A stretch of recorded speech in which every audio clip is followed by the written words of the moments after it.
Assalaamu alaykum warahmatullaahi wabarakaatuh. Akkam nagaa jirtu hordoftootaa fi kabajamtoota kiyya nagaa alhamdulillah. Isin akkam jirtu isiniin jecha har'a kaamee wanti isin argaa jirtan kun meeshaa Itoophiyaa irraa nu dhufe jechuudha.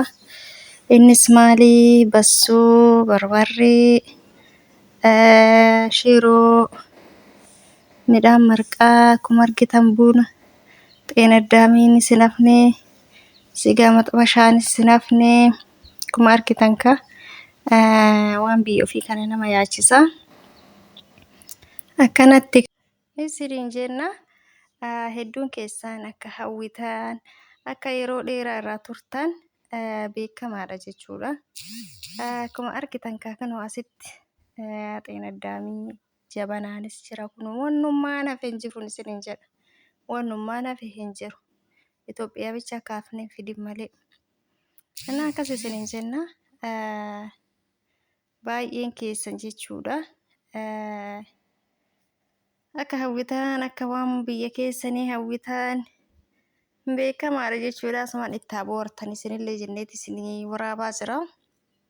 Innaa waan ofii dharra'e waan ofii kiyyaa dharra'u jechuudha. Kun immoo akkuma argitan kun dhadhaa beekfamee tolfamee shaaraan keessaa bahee asitti naqame jechuudha.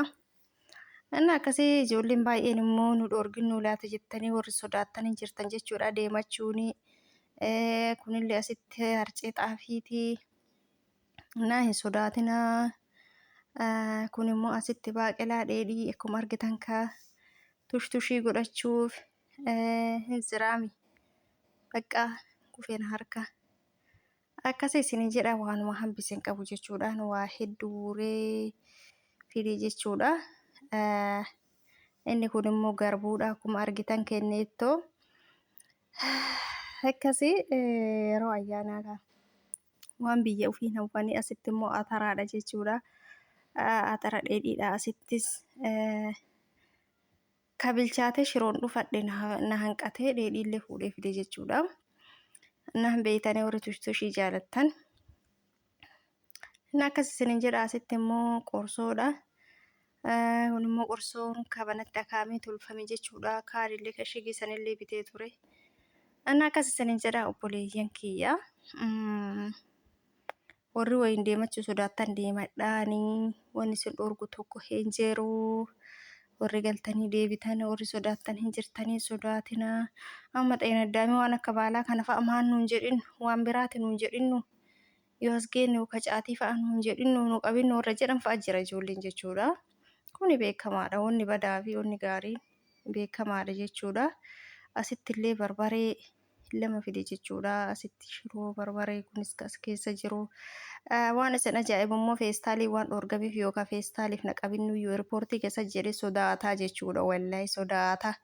Yaa rabbi kee yookaan naqamanii yookaan naqaxxanii yookaan meeshama kana na harka gatiin nu jedhee sodaataa dhufe jechuudha. Garuu homaan taane uffatan maree dhufe jechuudha.